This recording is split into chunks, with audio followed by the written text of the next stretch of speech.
बिस्मिल्लाहिर्रहमानिर्रहीम, अस्सलाम वालेकुम नाज़रीन कराम। मैं हूं मखदूम शहाबुद्दीन और आप देख रहे हैं मेरा फेसबुक और यूट्यूब चैनल। उम्मीद करता हूं आप सब लोग बखैर व आफियत होंगे और जहां भी होंगे अपने अहले खाना समेत खुश भी होंगे और महफूज भी। नाज़रीन कराम, खेल इस वक्त बिगड़ चुका है। एक जानिब तो सुप्रीम कोर्ट के तमाम जजेस का एक गैर मामूली इजलास हुआ है और अब मामलात जो हैं वो बहुत आगे जाने वाले हैं और यूं लग रहा है कि चीजों पर अब बहुत सीरियसली कुछ इकदामात किए जाएंगे। जो कुछ हो रहा है इस वक्त मुल्क में, जबकि इसके साथ ही साथ Sikandar Sultan Raja chief election commissioner जो हैं उन्हें भी एक नया टास्क मिल गया है और एक बहुत बड़ी वारदात की तैयारी मुकम्मल कर ली गई है और अफवाज पाकिस्तान के सुप्रीम कमांडर के खिलाफ एक बहुत बड़ा कदम उठा लिया गया है। जबकि दूसरी जानिब एक और पाकिस्तान तहरीक इंसाफ के रहनुमा की गिरफ्तारी की तैयारी भी कर ली गई है। ये 4-5 बड़ी अहम तरीन और बड़ी खबरें हैं। इसके साथ ही साथ जेल भरो तहरीक में कारकुनों की गिरफ्तारियां देने का जो शेड्यूल है वो भी इस वक्त मंजर आम पर आ चुका है।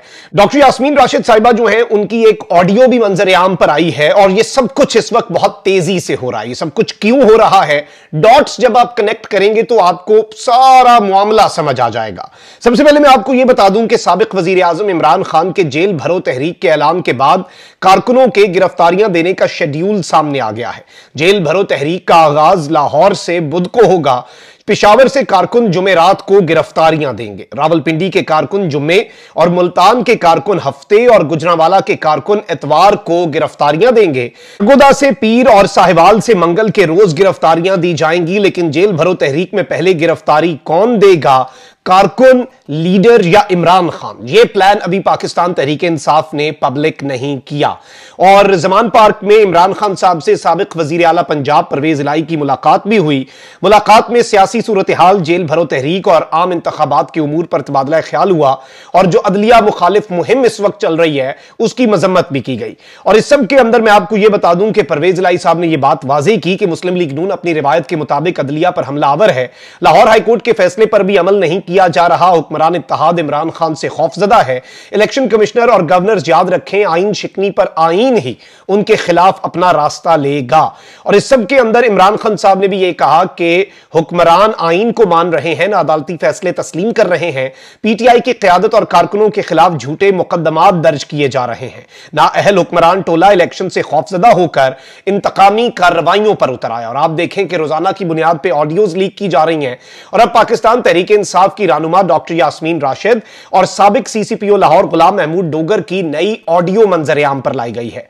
और इस ऑडियो के अंदर जारी बात है कि वो कोर्ट ऑर्डर्स के बारे में पूछ रही है डोगर साहब से कि आपके ऑर्डर्स क्या होंगे। और इस सब के अंदर मैं आपको यह बता दूं कि यास्मीन राशिद साहिबा ने यह भी पूछा कि खबर के मुताबिक अभी रात को आज कुछ हो सकता है, क्या मामलात हो सकते हैं, क्या आज भी हमारी रात जो है वो खामोशी से गुजर जाएगी? मैं वैसे ही पूछ रही हूं। तो गुलाम महमूद डोगर ने जवाब दिया कि अल्लाह खैर करेगा। लेकिन ये ऑडियो जो है ये उसी तर्ज की ऑडियो है। इसके सब टाइटल्स, इसके सारा इंटरफेस, जिस तरह से ये लीक हो रही हैं, ये वही मॉडल है जो इमरान खान की वजीर आजम ऑफिस में आजम खान के साथ ऑडियो साइफर पर, फिर जो अभी परवेज इलाही की जजेस वाले मामले के अंदर, और अब ये डॉक्टर यास्मीन राशिद की। अब यहां पर कुछ और चीजें भी हैं जो आपके सामने रखनी है। अब जो इस वक्त इलेक्शन कमीशन है, बीच में तो चीफ इलेक्शन कमिश्नर ब्लेम अपने ऊपर नहीं लेना चाह रहे थे और यूं लग रहा था कि वो कुर्बानी का बकरा नहीं बनना चाह रहे, लेकिन अब वो वापस जरा अपने मूड में आ चुके हैं। और अब जो डोगर साहब हैं सीसीपीओ लाहौर, जिन्हें सुप्रीम कोर्ट की जानिब से आपको पता है कि किस तरह से इन्हें वफाकी हुकूमत का जो नोटिफिकेशन मुअत्तल किया सुप्रीम कोर्ट ने, तो अब इलेक्शन कमीशन एक मरतबा फिर अपना जो बायस्ड रवैया है और रविश है उसे बरकरार रखते हुए क्या कर रही है, सीसीपीओ लाहौर गुलाम महमूद डोगर की बहाली के बाद शफाफ इंतखाबात मुमकिन है या नहीं, चीफ इलेक्शन कमिश्नर ने सूरत हाल का जायजा लेने के लिए इजलास तलब कर लिया है। गुज़श्ता रोज सुप्रीम कोर्ट के 5 रुकनी बेंच ने इनका नोटिफिकेशन मुअत्तल किया था और इसके बाद गुलाम महमूद डोगर जो है वो सीसीपीओ लाहौर के ओहदे पर बहाल हो चुके हैं। और इनकी बहाली के बाद शफाफ इंतखाबात मुमकिन है या नहीं, इसका जायजा लेने के लिए सिकंदर सुल्तान राजा साहब ने मंगल के रोज अहम तरीन इजलास बुला लिया है और इसके बाद सीसीपीओ साहब के बाद की जो सूरत हाल है उसका जायजा लिया जाएगा। लेकिन अब जो दिलचस्प मामला देखें कि इस एक तैनाती पर, इस एक ओहदे पर एक सीसीपीओ लाहौर पे इजलास हो रहा है, लेकिन 25 मई के तशद्दुद और 17 जुलाई के इलेक्शन में धांधली में मुलव्वस अफसरान की लिस्ट, जिन्हें तहरीके इंसाफ ये लिस्ट बाकायदा तौर पर इलेक्शन कमीशन को दे चुकी है, इसके बावजूद इन लोगों को दोबारा मुसल्लत कर दिया गया है पंजाब पर। और मैं आपको यह भी बता दूं कि तकरीबन जो लोग दिए गए थे, जिनके नाम दिए गए थे, उनसे 80-90% वापस आ चुके हैं। सुहेल जफर चट्ठा है, बिलाल कमियाना है, सैयद अली नासिर है, सुहेल चौधरी, उस्मान अनवर, रजा सफदर, राना अयाज, आबिद खान, बाबर सरफराज, अताउर रहमान, मोहम्मद अली रंधावा, सुमैर सैयद, उमर शेर चट्ठा, अजमल भट्टी, नबील अवान, डॉक्टर राशिद मंसूर, सैयद अली मुर्तजा, अहमद रजा, आमिर खटक और आमिर करीम।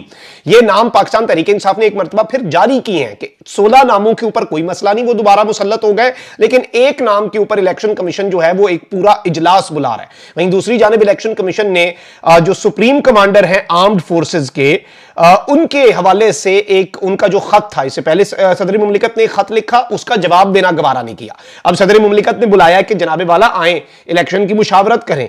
तो अब इलेक्शन कमीशन ऑफ पाकिस्तान की जानिब से सदर मुमलिकत आरिफ अलवी को लिखा गया खत मंजर आम पर आया है और इलेक्शन कमीशन ने सदर के खत के जवाब में कहा है कि सदर मुमलिकत रियासत के सरबराह हैं और तमाम आईनी इदारे सदर मुमलिकत के मातहत हैं। कमीशन ऐवान सदर की जानिब से रहनुमाई का एहतराम करता है। इलेक्शन कमीशन के खत के मतन के मुताबिक सदर मुमलिकत के खत में बेहतर अल्फाज का चुनाव किया जा सकता था। सदर मुमलिकत के अल्फाज नहीं अच्छे लग रहे जी इलेक्शन कमीशन को। आइन शिकनी ठीक है, आइन बिल्कुल इस वक्त पामाल होने के करीब है। आईनी इदारे को मुखातिब करने के लिए बेहतर अल्फाज का चुनाव जरूरी है। इलेक्शन कमीशन आइन और कानून की पासदारी करता है।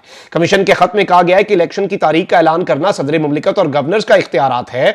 सदर मुमलिकत ही कौमी असम्बली तहलील और आम इंतखाबात का ऐलान करते हैं। सदर आरिफ अलवी ने खत का जवाब ना देने पर इलेक्शन कमीशन पर नाराजगी का इजहार करते हुए इलेक्शन कमीशन पर मुशावरत के लिए चीफ इलेक्शन कमिश्नर को दोबारा खत लिखा था। तो अब जाहिर बात है, पहले में आपने खत का जवाब नहीं दिया और आप एक आईनी इदारा है और अगला आईनी इदारे का जो सरबराह है, जो पूरी रियासत का आईनी सरबराह है, वो उस पर बरहमी का इजहार भी नहीं कर सकता। लेकिन जाहिर बात है, इन्होंने कह दिया आप कौन होते हैं। तो आप इधर से भी अंदाजा लगा लें कि इलेक्शन कमीशन का जो एक अमूमी मिजाज है वो इस वक्त किस तरफ को जा रहा है। जबकि दूसरी जानिब पॉलिटिकल विक्टिमाइजेशन उरूज पे है, मुल्क दिवालियापन के दहाने पर है। लेकिन ख्वाजा आसिफ साहब की बात माने तो एक न्यूक्लियर स्टेट जो है पाकिस्तान, उसका वजीर दिफा, मिनिस्टर ऑफ डिफेंस कह रहे हैं हम दिवालिया हो चुके हैं। तो इस सब के अंदर विफाकी तहकीकाती एजेंसी FIA ने करप्शन और इख्तियारात के नाजायज इस्तेमाल पर साबिक वजीर मुमलिकत और PTI रहनुमा फरूख हबीब को 21 फरवरी को तलब कर लिया है। FIA की जानिब से फरूख हबीब को भेजे गए नोटिस में करप्शन और इख्तियारात के नाजायज इस्तेमाल के इल्जामात लगाए गए हैं। और इस सब के अंदर फरूख हबीब के पहले बताया गया है कि पहले फवाद चौधरी को इस्लामाबाद ले जाने से रोकने पर डकैती का मुकदमा भी आपको पता है उन पर दर्ज किया गया था और इस सब के अंदर वो वापस हो चुका था। लेकिन इस वक्त फरूख हबीब को भी अब विक्टिमाइज करने का जो अमल है वो शुरू कर दिया गया है। और इस सारे के सारे मामले के अंदर मैं आपको यह बता दूं कि कुछ और चीजें भी हैं जो इस वक्त सामने रखना बड़ा जरूरी है। और इस वक्त इतलात यह है कि ऑडियो लीक्स का जो मामला है उसमें अब जाहिर बात है सुप्रीम कोर्ट के एक जस्टिस जो हैं उनकी ऑडियो आ चुकी है। तो ऑडियो लीक्स के मामले पर अब सुप्रीम कोर्ट के जजेस का एक गैर मामूली इजलास हुआ है। सुप्रीम कोर्ट के 16 जजेस जो हैं उन्होंने शिरकत की और इस इजलास में एक जज साहब जो हैं उनके अलावा तमाम जजेस ने शिरकत की। यह घंटे 2 घंटे का इजलास था, यह ऑफिशियल मीटिंग नहीं थी, गैर रस्मी तौर पर यह मीटिंग हुई। लेकिन अब यह आप समझ सकते हैं कि यह मामला अदालत की कंसिडरेशन में आ गया है। और साबिक वजीर आला पंजाब परवेज इलाही की ऑडियो लीक्स के मामले पर सुप्रीम कोर्ट के जजेस के गैर रस्मी इजलास में अभी कोई वाज़ेह जवाब सामने नहीं आ सका। और इस सब के अंदर मैं आपको यह बता दूं कि एक जज के सिवा तमाम ने शिरकत की और इस सब के अंदर इजलास में परवेज इलाही की मुबैना ऑडियो के मामले से मुतल्लिक सवालात हुए। जजेस का गैर रस्मी इजलास तकरीबन 1 घंटे तक जारी रहा। मुबैना ऑडियो लीक्स के मामले पर कोई वाज़ेह जवाब तो नहीं आया, लेकिन अब इतलात यह है कि 2 जज साहिबान जो हैं उन्होंने सुओ मोटो नोटिस लेने का मुतालबा कर दिया है ऑनरेबल चीफ जस्टिस से। अब एक जानिब तो यह सब कुछ किया जा रहा है, तो वहीं दूसरी जानिब कुछ और इकदामात भी हैं जो इस वक्त उठाए जा रहे हैं। इमरान खान साहब ने भी इस सब के ऊपर लाहौर में साफियों से गुफ्तगू की है और उन्होंने कहा है कि नून लीग अदलिया और जजेस के खिलाफ घटिया प्रोपेगेंडा मुहिम इसलिए चला रही है ताकि जजेस को आइन की बालादस्ती के किरदार से बाज रख सके और उससे पहले ही अदलिया को कंट्रोवर्शियल बना लिया जाए ताकि जब ये आइन शिकनी करें तो इनकी आइन शिकनी की राह में रुकावट ना डाली जा सके। अदलिया पर यलगार इनका वतीरा रहा है, गैर कानूनी फोन टेपिंग के जरिए जजेस पर दबाव डाला जा रहा है। और कॉलम निगारों से खान साहब ने गुफ्तगू की और उन्होंने ये सब कहा है कि जनरल बाजवा ने तस्लीम किया कि कि उन्होंने रिकॉर्डिंग्स की जो गैर कानूनी है। इदारे को जनरल बाजवा के इस इकदाम पर अपने तौर पर भी इंक्वायरी करवानी चाहिए। इमरान खान साहब ने कहा कि नून लीग अदलिया पर यलगार की एक तारीख रखती है, ये जजों की खरीदो फरोख्त जैसी रस्म बद की मौजद है। अदलिया को आइन की बालादस्ती के लिए किरदार अदा करने से बाज रखने की कोशिशें हो रही हैं। अदलिया कौम की वाहिद उम्मीद है, जजेस को किसी दबाव को खातिर में लाए बगैर दस्तूरी कानून को बालादस्त बनाना चाहिए। और इमरान खान साहब ने कहा कि हमारे इत्तहादियों को भी इंतकाम का निशाना बनाकर खौफजदा करने की कोशिशें की जा रही हैं। और जनरल बाजवा ने अपने हल्फ की खिलाफ वर्जी की और नैब के हवाले से भी एतराफ किया कि उनके जेर असर है। इमरान खान साहब ने अपनी सेहत के हवाले से भी बात की है। इमरान खान साहब ने कहा कि डॉक्टर से मुझे चलने फिरने से मना किया, फिर भी मुझे अदालतों में बुलाया जा रहा है। हमारे लोगों पर मुकदमे, उनकी बिला जवाज गिरफ्तारियां की जा रही हैं। इंपोर्टेड हुकूमत की फस्तायत और दस्तूर से इनराफ की कोशिशों को किसी सूरत कबूल नहीं करेंगे। आइन में रहते हुए मजामत के लिए जेल भरो तहरीक जैसा जमहूरी अमल जो है और जमहूरी रास्ता जो एक डेमोक्रेटिक वे है वो हमने चूज किया है।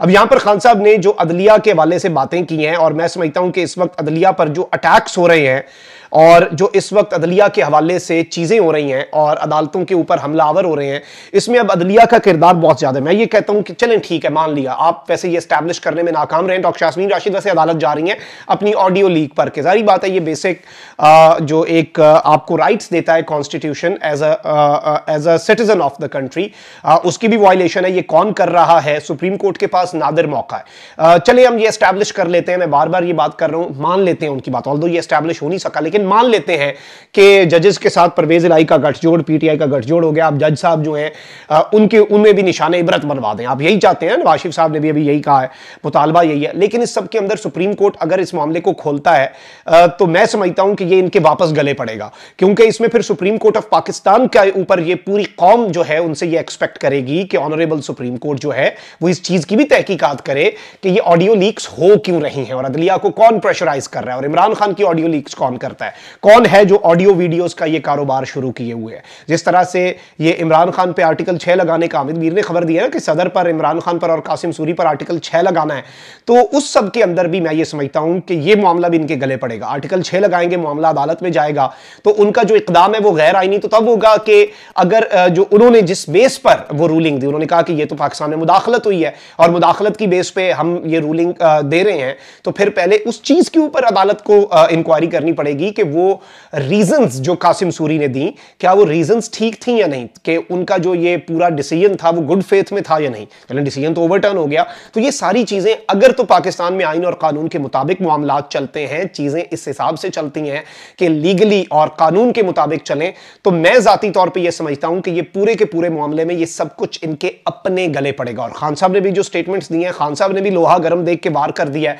अदलिया को ये यकीन दिलाया है कि कौम आपके पीछे खड़ी है। आपने ब्लैकमेल नहीं होना, आपने ये नहीं करना कि आप पीटीआई के लिए फैसला करें, आपने ये नहीं करना कि आप नून लीग के लिए आप कॉन्स्टिट्यूशन की इस वक्त हिफाजत के लिए और आईनी बालादस्ती जो है, आइन की बालादस्ती, कॉन्स्टिट्यूशनल सुपरमेसी के लिए आप डट जाएं। आपको पता चलेगा, आपकी बेशक ये ऑडियोज लाएं, वीडियोज लाएं, जो मर्जी लाएं, कौम हर चीज को पसे पुश डालेगी और कौम आपके पीछे आहिनी दीवार बनेगी। ये खान साहब ने मैसेज दिया। अपना बहुत ख्याल रखिए। अल्लाह निगहबान। पाकिस्तान जिंदाबाद।